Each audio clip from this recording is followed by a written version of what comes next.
Hello, I'm Cnix. In industrial sites, how do people actually use artificial intelligence? Most of the time, it's probably for inference using trained models.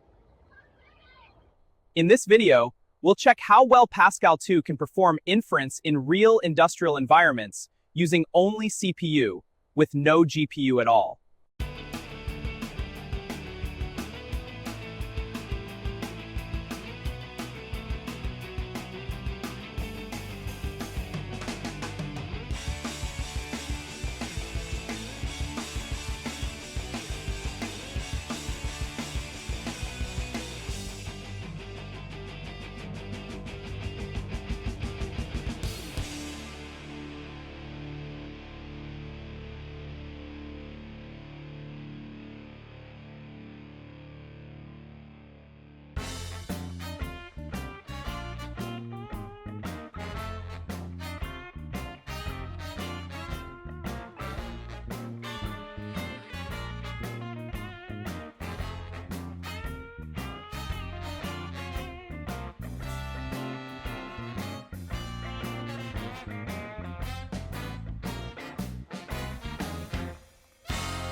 Wow!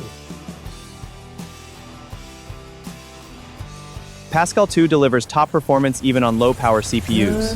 Cnix creates technology that helps combat climate change. Join us with Pascal2.